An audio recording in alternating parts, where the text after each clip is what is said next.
Today I'd like to ask you more about the firms in general.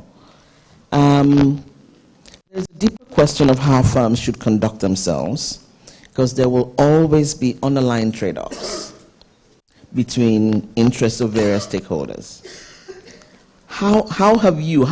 My question is, how are leaders and organizations doing that? But if you personalize it a bit, how are you doing that?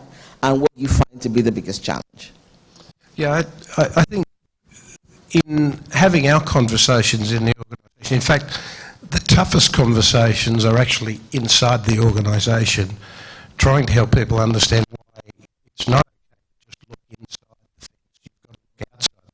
So for us, if you think of the world of mining, across the globe, we disturb about 1% of the Earth's surface in creating the products we do.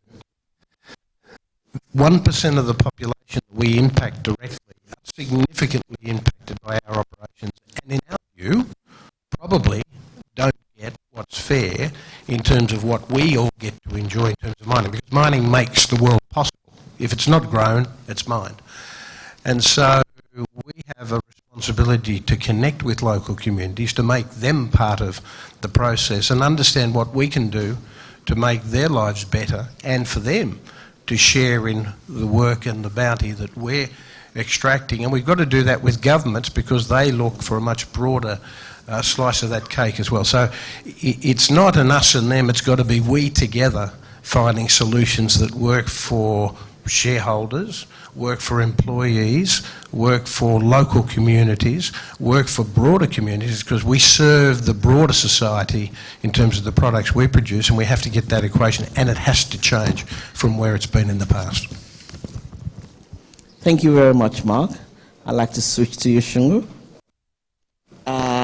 So Shungu, you have been a champion for women and children. Tell us about your journey to the Graça Machel Trust. So I started off my career in the education sector.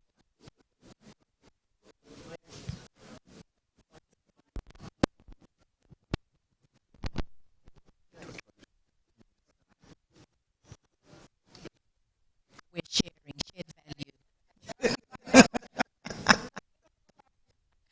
Indeed. So I started off my career in the education sector. You know, I loved my teachers when I was growing up, and you know, the work that they did, and is why, you know, all of us are here today. So I went into education, but took a specific interest later on in educational finance, having realized as a teacher some of the disparities in terms of access to educational opportunities and the quality of education. And so I was really curious about, you know, who determines what resources go where and for what. And so later on moved to public administration because I had a keen interest in, yes, changing the world and working in government to change policy, but found that perhaps I'm a bit of a nonconformist and thought, I think the bureaucracy in government will really kill me or stifle me. So I jumped into the civil society sector, and having also grown up knowing of Mrs. Machel as a liberation fighter, as an activist, a voice for women and children's rights, when they came looking, it was an easy decision to make to join the Graça Machel Trust. Okay, thank you. So switching a bit, you heard Mark. How can businesses from the civil society perspective that you represent, how can businesses create value for shareholders while also balancing different stakeholders? And what should they do about it? So I think Mark raised a very important aspect around the ecosystem. You know, private sector, civil society, communities, government, we're all part of an ecosystem that when there are, you know, policy failures from governments and its communities that, you know, are affected, it also affects the business environment in terms of, you know, the cost of capital, the cost of investment and risks and so forth. So I think it's really around creating the discourse or narrative around shared value, that when different parts of the ecosystem really are cohesive, it's thriving communities, thriving economies, build better markets for business, but also in terms of the social development outcomes we would like to see. But a key aspect to keep in mind is that within communities, within civil society, we do have parts of communities that have been left behind, specifically women and girls, and that with the changing nature of the world of work, we further risk them being left further behind. So issues around inequality, issues around disparities are critical to keep in mind. So one component is really looking at how business can create preferential treatment focused policies, ways of doing business, to look at how we bring those who are left behind into the formal sector. In Africa, for example, 70% of women of economic activity is in the informal sector. So that informs perhaps the data that is used by governments, the data that is used by business in terms of how they channel their investments. So there's a large part of the population that is really not quote unquote counted. But also, research shows us that women really hold a lot of potential in terms of catalyzing economic growth. Statistics from the UNDP tell us that the African continent loses up to $95 billion a year just from issues around gender inequality within our economies. So therein lies a significant opportunity again to spur growth. I think McKinsey's gender parity report recently highlighted that integrating women more into male-dominated sectors, I think mining is one infrastructure, holds the potential to increase productivity by up to 25%. And so, yes, while, for us from the civil society sector, our perception is business will typically look at, shareholder accountability and the bottom line, but also the social accountability is not only around purpose and responsibility, but also holds with it opportunities for growth for the business sector as well. So essentially, having a gender-lensed approach is certainly good business, and it's a low-hanging fruit that could actually pull the community around the project, because lots of women and girls in the community that really have no income and could create income. Okay. Mark. Maybe they're covered a fair bit of territory, so maybe if I try and break it down into two parts. Firstly, when we start a mine in a local area, we might employ 5 or 10%, and that's people with families. Maybe another 5 or 10% through contracts, whatever. And then the balance of the community, 80, 90% of the community, end up not getting direct employment. Cost of goods and services in those local areas go up. So it's okay for somebody who's working on the mine that gets well paid. Many of the other roles in society are not as well paid, and many don't work. And so for them, they experience mining in a very negative way. Not only do they see trucks, they hear things, noise, dust, whatever.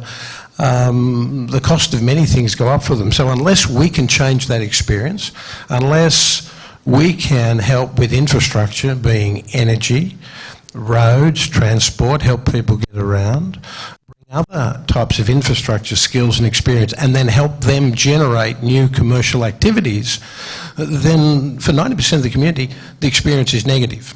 So when we do our regional collaborative work, we work with governments, we work with other mining companies and other businesses to try and help a broader infrastructure net that can help establish new commercial activities in those regions. And these are things that we're doing in Limpopo. We're now starting in Brazil, Peru, Botswana. And so these things are very important in terms of bringing all of the resources we have as a company to help that community create a new future. Consistent with the regional development work, in working in the communities, what we are finding is women are significant in those conversations. And in our company, we've gone from about 5 years ago, 11% women in management positions, to in 15 it was 16%. Last year it was 21%. Today it's 23%. We expect it to be 25% by the end of the year. So we'll continue to bring people in. But in the communities, we're actually finding that group that we can connect with best, particularly for small entrepreneurial projects, are the women. And so water projects, new crops, a whole range of other things that where you need people with contacts through the community. Women have been the most significant workers in terms of driving those changes. So for us, we're opening up, thinking about different things. And it's not only about women, it's about diversity in its broader sense. So there's a big change going on.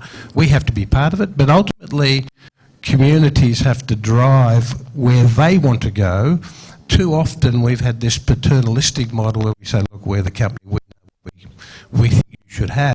That's the last thing we should be doing. We should shut our mouths, open our ears, and start working with communities on things that they believe are important. And I think that's the big mindset change. And through that, we're connecting with everyone in the community. Okay, so companies should shut their mouths and open their ears, listen to the communities more, and in undertaking projects that will benefit the community, involving the communities in the decisions on what to do. Thank you, Mark. How will these opportunities that you and Mark have talked about now create change in the future, particularly with shareholder value, particularly with the changing nature of jobs? And finally, what does the future look like from where you sit? We're coming to you, Mark, with the same last question. I think firstly,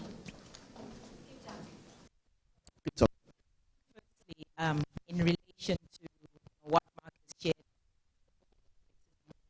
companies like Anglo are making is that needs to not only be spotlighted and catalyzed further in other sectors as well, but really broaden and elevate to systemic change.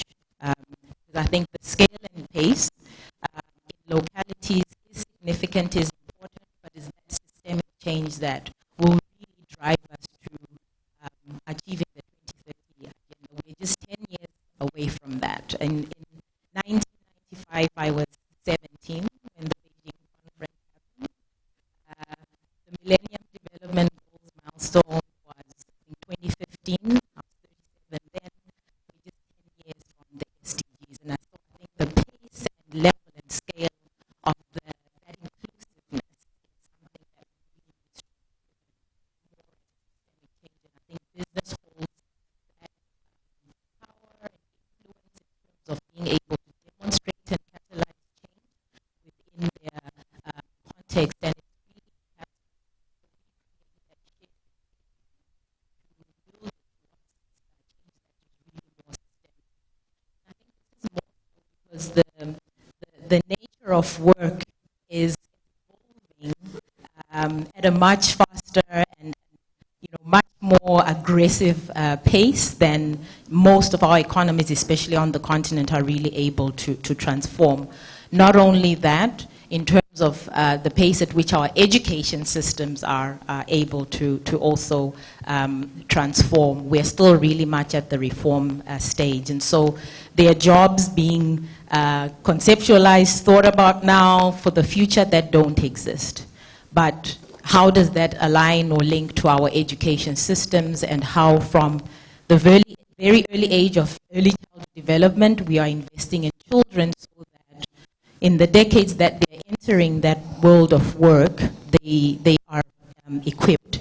But also linked to that, how that affects, the reskilling, upskilling that business needs to do, perhaps on a much more continuous and shorter cycles than now or than before. So just that pace and that evolution.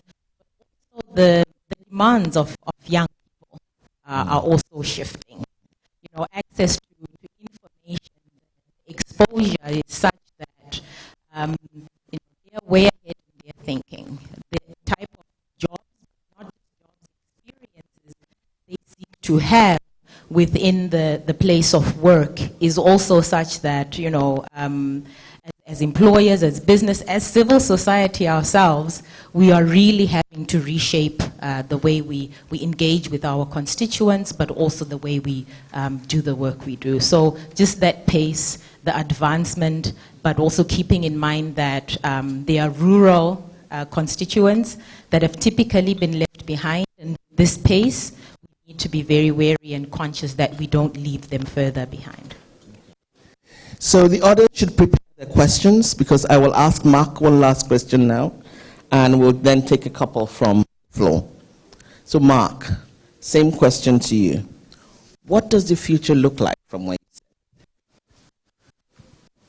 When you're sharing the stage with someone that's intelligent and articulate, I couldn't have said it better myself. So maybe, my 5 pages of facts and figures, I'll throw it on the table and try and create a very simple picture. I'm a mining engineer, so that's the best I can do. Firstly, in terms of shareholder returns, people get and they understand that you have to deliver an outcome to attract more investment. So it doesn't need further description. If I could just capture one thought or one image, if a local community sees value and sees a mine as being a partner in the development of their community, wanting their children to stay in that community, wanting their children to build the future in that community, as opposed to arguing and fighting and standing at the gate. If we can't deliver those two images as a company, and they're equal, because without each other, we don't have a sustainable industry, and in fact society is not sustainable. So how do we make that connection at the deepest level and make it really matter? Because it doesn't matter if you just do the numbers, because it's not sustainable. Having people picketing the gates and stopping your operation is unacceptable in that it's telling you that you're not doing something right. So we have to take accountability for that and stop pointing the finger elsewhere. It's our accountability, and to build that partnership, it has to start with us. And we take that responsibility very seriously, and I'll leave you with final words in terms of our purpose. Reimagine mining to improve people's lives is about shareholders, it's about employees, it's about our local communities and those partnerships, and it's about society in its broader sense. And we have to change the way we operate to make that occur, and I couldn't have said it better. Thanks, Mark. Thanks, Shungu. Audience. So this is the first time I get to swirl on the chair.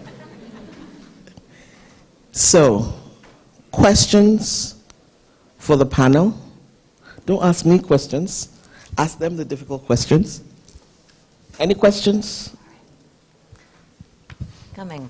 And may I also suggest reflections are also appropriate. Joel. We don't expect our eloquent speakers here to have all the answers. You can share your experience as well. Hi. Sure. Good morning. I'm James Mager from Actis. Can you speak louder, James? Hold the mic really close, like you're a rock star, like you soon do. Thank you.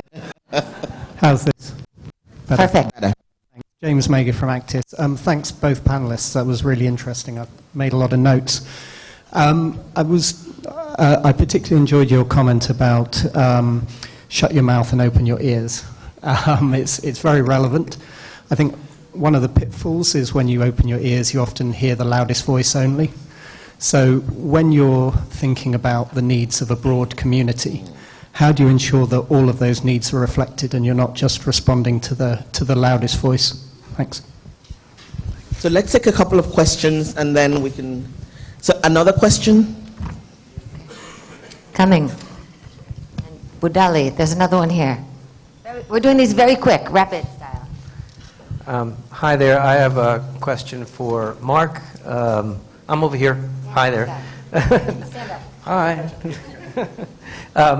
So just very quickly, there is an organization created called the Task Force for Climate-Related Disclosures, which has a series of recommendations for companies on disclosing how their businesses are impacted by climate change, and also what their businesses are doing in terms of emissions, water pollution, and so on. Are you following those recommendations, and what do you think about those things? Thank you, Scott. Over here. Go ahead, Budali. Good morning, everybody. I speak in French.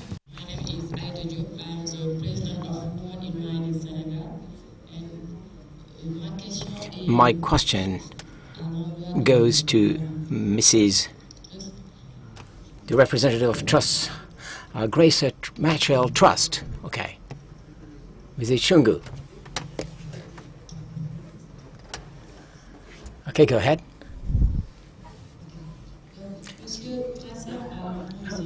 When she started talking, she said something very vital. She talked about the linkages between operatives, the links with communities, and in particular with women, in particular now.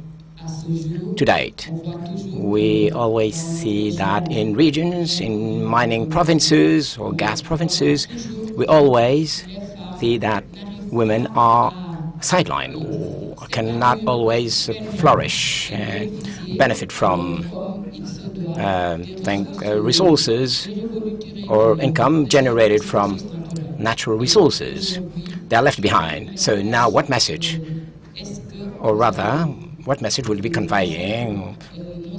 What we're doing so they can really release those women and break the barriers that prevent them from really developing their activities around mining sites. I'm talking about young girls, women in general. Thank you. And then if we have time, we'll come back for another round. So Mark and Shungu, over to you. So if I start with the loudest voice, I think it's a very important point. One thing we do as a company trying to do with that is start with a stakeholder mapping. So understand the community, and it includes women, all of the stakeholders in the local communities. I think that's important. What we learned in our work, particularly in Africa and South America, the faith-based groups are actually a very different grouping of people, a broad-based business, local communities, all walks of life. And so we've been doing a lot of work with the faith-based groups in trying to understand and have them help us convene broad groups where we talk about what we can do for the community. And we found that to be a very successful forum in getting beyond specific business interests, getting beyond specific local interests, and trying to touch base with everybody in society. So we're looking for ways to have conversations with broad-based groups to try and understand all the dimensions of the community issues. We found the faith-based groups very effective, and there are other groupings. I'm just using those as one example, but it's a really big issue because at the end of the day, it can be a dominant business person, it can be a dominant government official, and everybody's got work they've got to do, or it can be someone in the local community associated with a range of things. But we found the faith-based groups probably giving us access to the broadest section of community, and that's worked very well. But it's one we've got to keep working on. So one key thing is around starting with girls. It's education, and so we know that girls who start, stay, and complete school and have, that provides the clearest pathway in terms of advancement for girls. So more investment in terms of educational infrastructure that is accessible, but also the supportive functions, be it from government, be it from civil society, to keep girls in school. Up to 25% of girls on the continent marry before the age of 8. Also know that really staying in and completing school tends to reduce that number. So that's a critical aspect, the investment and higher investments in education.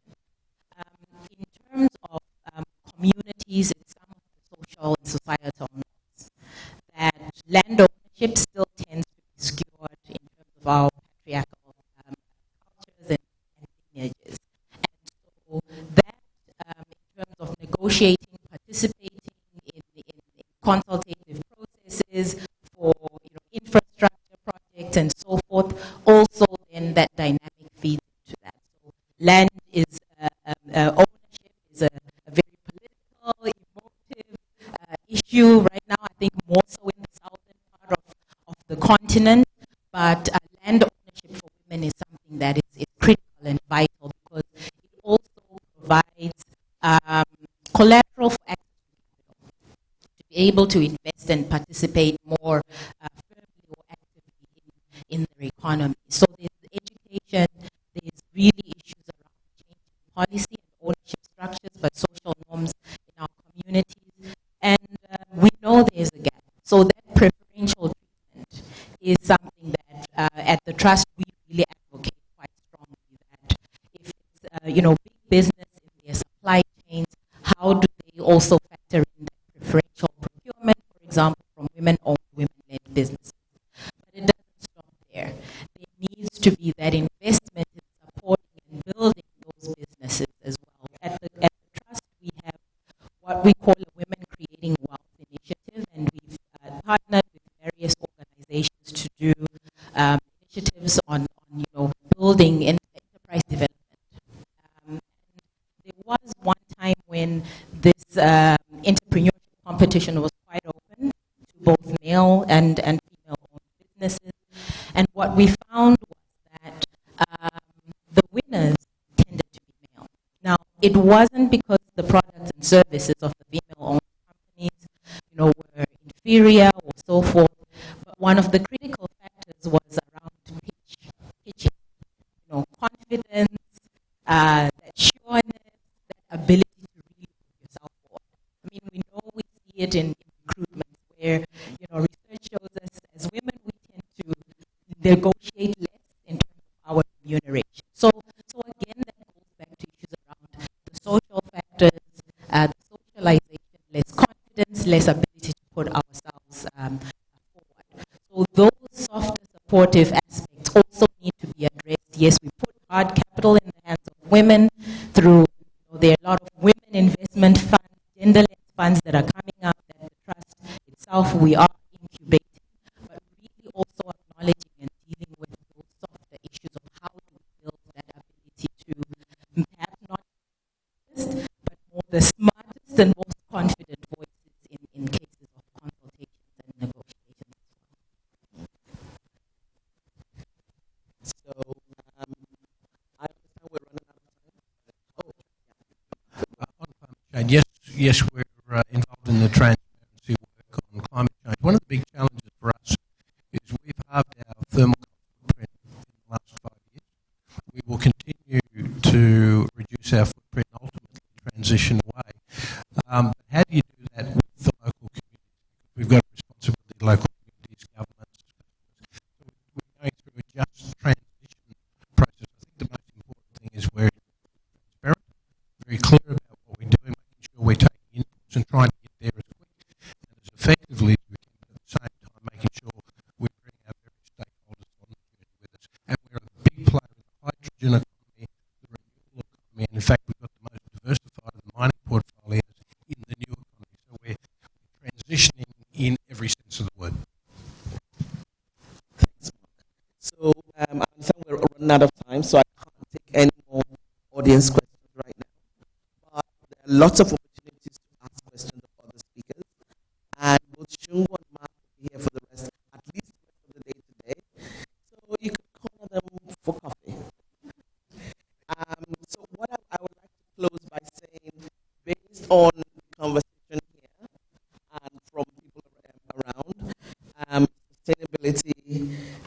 is a holistic approach with stakeholder engagement, with benefits shared by the ecosystem for long-term success.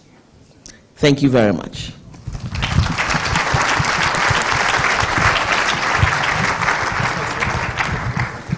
Thank you so much, Mark, Jumoke, and Shungu. I think this concept of